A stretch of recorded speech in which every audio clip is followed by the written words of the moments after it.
Welcome to the Advanced Freelancing Podcast. Every week, you'll hear strategies for building your online service-based business your way. And now, here's your host, veteran freelancer, author, and TEDx speaker, Laura Briggs. Hello, freelancing friends. It is time for another episode of the Advanced Freelancing Podcast. And today I am answering a popular question, which doesn't seem that interesting to me, but is one I get asked about a lot. And so I thought I would cover it on the podcast and just kind of give you a sense of where I'm at now in my business and what that looks like. So a typical day for a six-figure freelancer will look a little bit different based on who the person is and what type of projects they work on. So I'm going to walk you through what a typical day in my business looks like. And then I'm going to talk to you about some of the logistics that I use to stay organized, or some of the strategies that I use to minimize the amount of time that I spend working in the business. Now, the first year that my freelance revenue hit six figures was 2014, which by the time this episode is airing is many years back, I guess you could say. And I was working full-time on my freelance business for the majority of that year. Now, during that summer, I was studying for my PhD qualifying exams, and that was taking up, a good 6 to 8 hours a day. So my freelance business was run very much part-time during that period. Once I hit that level and saw that it was possible to make six figures as a freelancer, I really became interested in how do I do this in a streamlined way that doesn't burn me out? I think burnout is a really common issue for a lot of freelancers who see the only path to scaling as being adding more hours. And I talk about this a lot inside the six-figure freelancer book. And there's a lot of my business strategies in there as well that can help you if you're trying to figure out, what does an ideal day or an ideal week look like for me?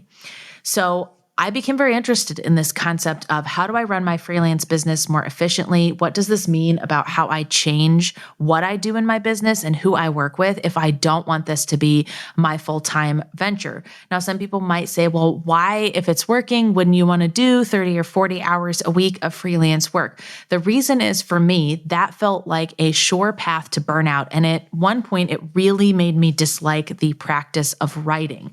Especially after my first book came out, I felt like I was just so tired of writing. It had become many, many hours per day. And so my business has kind of ebbed and flowed between being full-time on the writing side, but it's mostly been more like a part-time venture, right? Since probably around 2016, it's been a part-time venture. And when I added that project in of working on a book and doing that for the very first time and having to make all of those edits, I found that it was too much writing. Even doing part-time freelance writing work of, 25 hours a week, that plus all the time I was spending on writing the book really made me feel burned out. My wrists were starting to hurt. I was starting to experience eye strain and other sort of side effects of spending a lot of time at the computer. So I'm very, very interested in productivity, how to do things faster, how to do things better, and without sacrificing quality. So those are some of my core, business values that I bring into how I think about setting up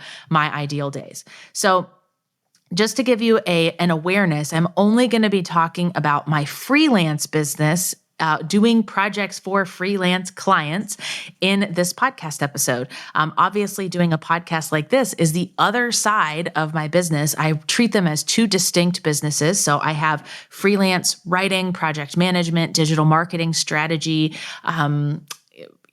kind of work on one side that I do for my clients. And then on the other side of that spectrum, I do projects like this, where I'm writing books, I'm recording podcasts, I'm creating trainings, I'm delivering trainings inside my Facebook group or over webinars, and I'm doing all of the marketing to help kind of keep my name top of mind as a future of work and freelancing expert. So because of that, everything in this podcast, I'm focusing specifically on like the pieces of my day and how I spend my time working only for clients, and I'm not delving into that other side of it. Now, as a big picture, I work about 30 to 32 hours per week. That's pretty consistent. I have software that tracks it. So I do try to stay under certain numbers. And so my business is usually about 50-50, but sometimes it is a little bit more of my freelance client work and a little bit less. I have a lot of delegated help on that other side of the business doing things like this and coaching freelancers. So my whole business is split into things that are coaching freelancers and then things that are doing actual client work for clients. So I would say I run my business in about 15 to 20 hours per week on the freelance side. That includes everything that it takes to run the business. That includes doing actual client work. That includes the administrative component of it. And that includes marketing. Now, of course, I've been in business for a while. I have a very big network. I have really solid marketing leads and networks that I can tap into. So I do not have to do as much marketing as someone who is newer to freelancing, who hasn't been doing this for years, or who doesn't really have some tried and true methods that really convert really well when they need that to happen. So I run my business in approximately 15 to 20 hours every single week as a freelancer. I have done it in less. I had a remote full-time position for the better part of the last 2 years, and I did my freelance business in about 10 to 12 hours per week during that time. So in a typical day, the first thing I do in the morning is exercise. Now, for the past about month and a half, as I'm recording this, my husband and I have been doing part of a big 10-week exercise program. And the only time that we could do it was at 4:45 in the morning. So I've always been a morning person. I probably wouldn't get up at 4 in the morning just for the sake of doing work. But I am a morning person, and my husband has to be at work at 7:15 to 7:30. So we work out together. We drive to a group kickboxing class in town, and we do that 6 days a week. Now, that is definitely something that impacts when I go to sleep and kind of the rest of my day. However, it's like any other habit. Once that becomes part of your day, you miss it if you don't do it, and I feel like things are off. So for me, it is a great way to set the tone for the day. It is something I can mentally and physically check off as, hey, I did that. I exercised. I got that completed. Even if I don't do any other exercise the rest of the day, I have taken care of that by doing that first. One of the reasons that I always exercise at the beginning of the day too is because it is so easy to dive into doing all of your work. And before you know it, it is 1 or 2 o'clock in the afternoon and you haven't done any of the projects that you wanted to work on. Maybe you haven't cooked, you haven't run any of the errands that you wanted to, you haven't done any of your marketing. Client work really has the potential to take over your whole day if you're not really careful about how you guard against that. So I know some people who are book writers only, and they get up and first thing they do is get their butt in that chair to write their words. They have a word goal of 1,500 or 2,000 words a day, and that really works for them. What I find is that because I spend so much of my day in front of my computer writing anyways, I don't really need to jumpstart that process first thing in the morning. I'm more likely to spend my whole day doing that at the expense of everything else. So I get exercise out of the way so that it is done. It makes me feel really good about the day. It is also awesome if you are like me and you deal with anxiety. And so living with a generalized anxiety means that I could wake up any day and it may be worse than others. And so I find that exercise is a really good preventative for burning out some of the physical stress that may be coming up. And it's kind of like a safeguard against anxiety, right? Because I have to work so hard in this exercise regimen that there isn't time to have anxiety. And it just sets the tone really well. So for me, that is definitely first. And it is very early. We work out from about 4:45 until 5:30. Then we come home. I kind of get my husband off to work, shower, take care of all the animals. I have 5 animals, an outdoor cat, a Pekin duck that came with the house that we bought, and then I have 2 indoor cats and then a dog. And so everybody needs walked, fed, cleaned, all that kind of stuff.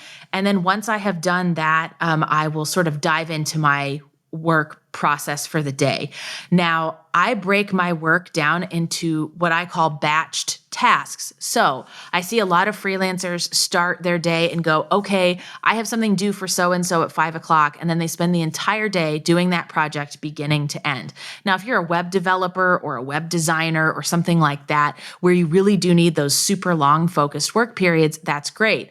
But if you're not needing that, I really recommend against it because you're asking so much of your brain to switch between different tasks like creating things and revising things and getting feedback from a client. And it's just very taxing for your brain by the end of the day. So I break things down into chunks of tasks that are together in my mind, even if they are for different clients. So I might do keyword research for 5 clients within a day. I might outline the next pieces I'm going to write for 3 different clients, but I'm asking my brain to do that same thing of outlining or researching. So every project or task that I get across both of my businesses is immediately written down. If it is not written down, it does not exist. I do not block it on my calendar as time for me to do something. I write it on my to-do list. I found that having every minute scheduled in my calendar kind of stressed me out. And then if things got off kilter for any reason, even if it was a good reason, like doing a call that went long with a brand new client who signed or taking a break, it just made me feel like I was behind. So the only things that are blocked on my calendar are actual meetings. And I'll talk a little bit later on as far as some of my strategy about how I deal with calls and minimize that to be as productive as possible. So every project that I get is written down and plotted out simply for which day that I will do it. It is a constantly updated to-do list, right? So drafting something for someone may be something, and then once I cross that off, then the task becomes, revising it or sending in the bill for it. But I will map things out sort of Monday through Friday. What do I want them to look like? And I try to be as ahead of that calendar as possible. So I never want to be working on something on the day that it is actually due or the day that I have promised it to a client. And there are certain days where I know that I am not as focused as others, and you will see why those are my non-meeting days. This was a big thing for me, transitioning back into my freelance business. In my previous role, I spent a ridiculous amount of time in meetings. It drained my energy. I hated it. I felt like I never got things done. I felt like I just had a constantly rolling to-do list. I felt like the quality of the work I did in these spare minutes between meetings wasn't very good. I felt like I couldn't take breaks to go to the bathroom or eat food. And it was just like, I'm never doing that again, right? I was like, this is horrible. I hate it so much.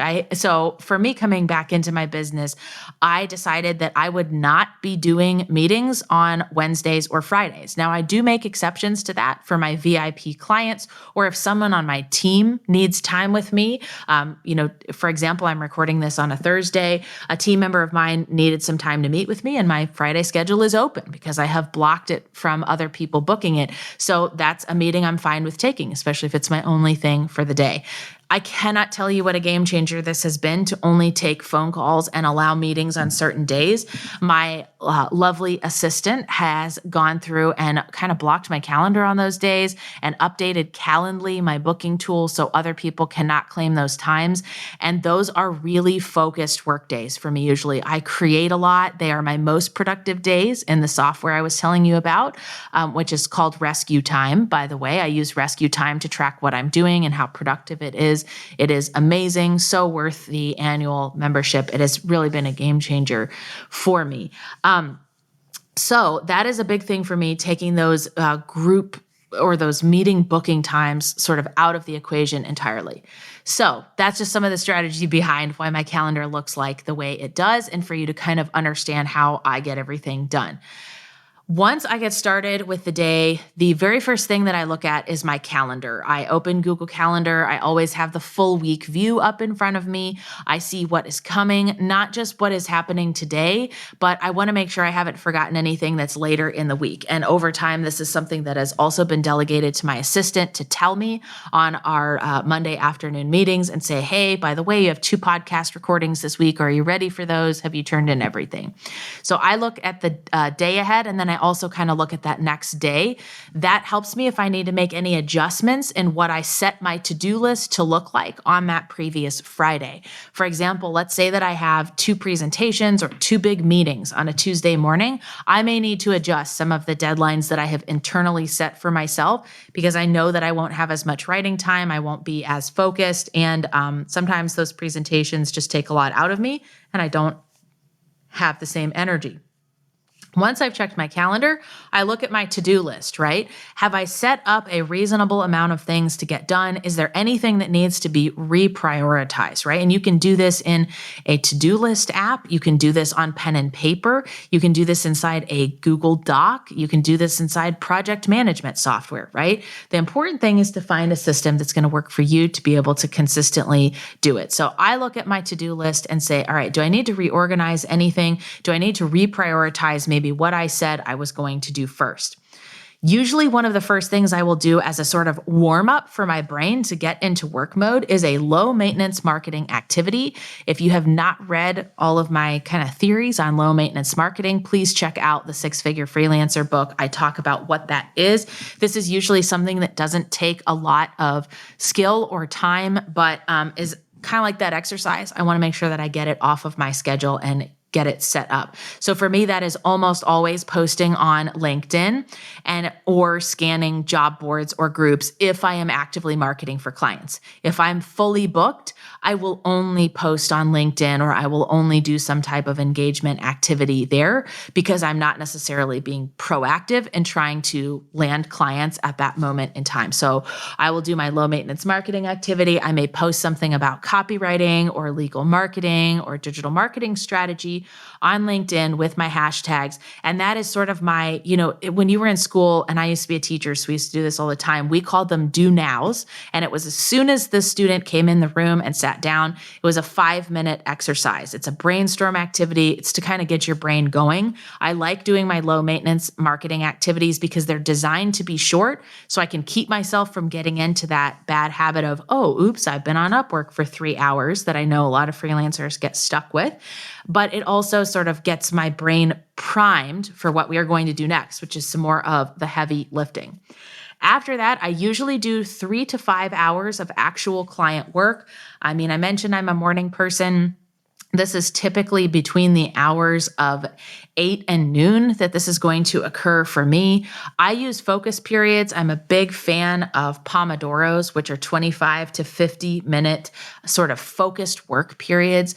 I've used tools like Focus at Will for years. I'm trying a new one right now that I hope to provide a review for in a couple of weeks after I've had a chance to really use it for a month and see if it's a game changer. They both function in a very similar way. There's a timer, there's focus music. You kind of set an intention for what you're doing during that time period. And for me, working against the clock works really, really well. So this morning, for example, there was a blog post that I just wasn't excited about writing. The client gave me a topic that I've written about twice before for them. And I was like, literally, I don't know what else to say about this.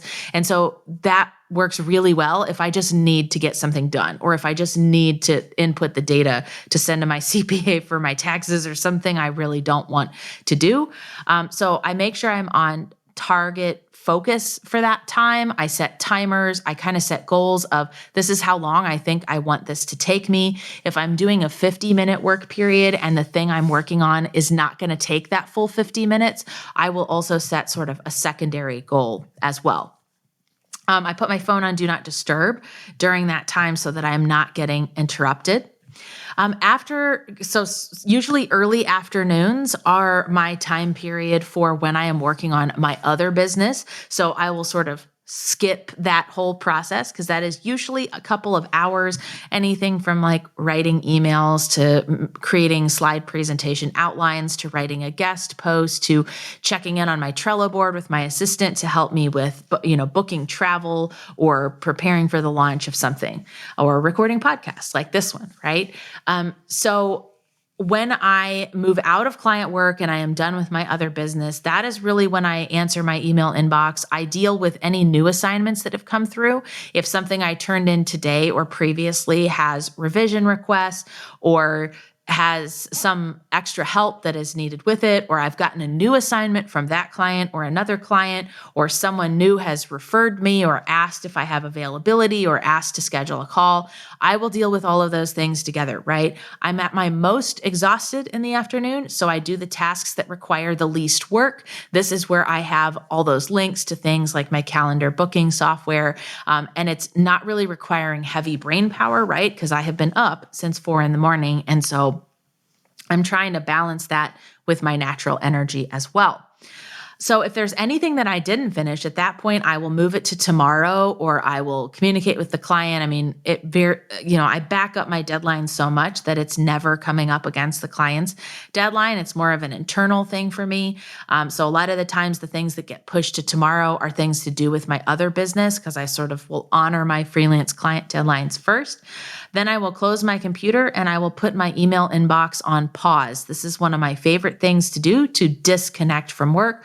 I use a tool called Boomerang Inbox Pause that will hide my emails in a separate folder and then re-deliver them the next morning. So they're all still getting received, and clients don't even know that my inbox is on pause unless I wanted them to receive a message that looks like an autoresponder.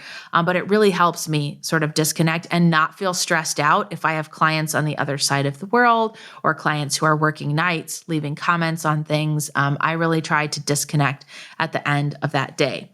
So a couple of tips that I have to make things really easy for myself, especially as it relates to repetitive tasks or semi-repetitive tasks like marketing. I have bookmarked all of my job boards and my writing samples, my resume, all of those good things in tabs on Google Chrome so that I can just open it really quickly and close those tabs just as quickly. I also bookmark all the tools that I use, right? Like Focus at Will, my to-do list app, Trello, where I manage a lot of things with my team. It makes things really easy for me to pull up and not have to think about it, and having them together in those separate folders works really well. So that is how I currently manage my days. And I would say they are relatively typical. I've been fully booked for most of my freelance business. And so it's very rare for me to have a light week or a day when I don't have anything due. It does happen from time to time, but usually if I don't have client projects due, I have things to do on the other side of my business. And I'm pretty consistent with about how many hours I work every single week and the energy that I feel around that. And because I'm really structured around how many hours I'm willing to work, I feel that extra motivation and desire to get things done and kind of stick with the schedule that I have set for myself.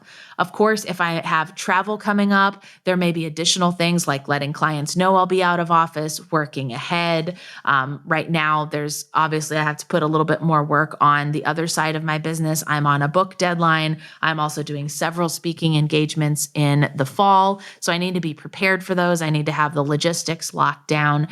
So it really does ebb and flow a little bit, but I would say it's pretty consistent. And I love the variety of having the two different businesses that support each other and are so closely connected, but also mean that I'm not doing the same thing all day, every day. So I hope that was interesting to hear behind the scenes of what it looks like to run a multiple six-figure freelance business and to do it on a part-time basis. I'd love to hear what questions you have. And thanks so much for tuning in as a listener. If you have an extra moment in your day today, please head over to iTunes and leave a review of this podcast. If it has helped you with your freelance business, it means the world to hear that feedback, and it helps other people who are looking for resources on starting and growing their freelance career.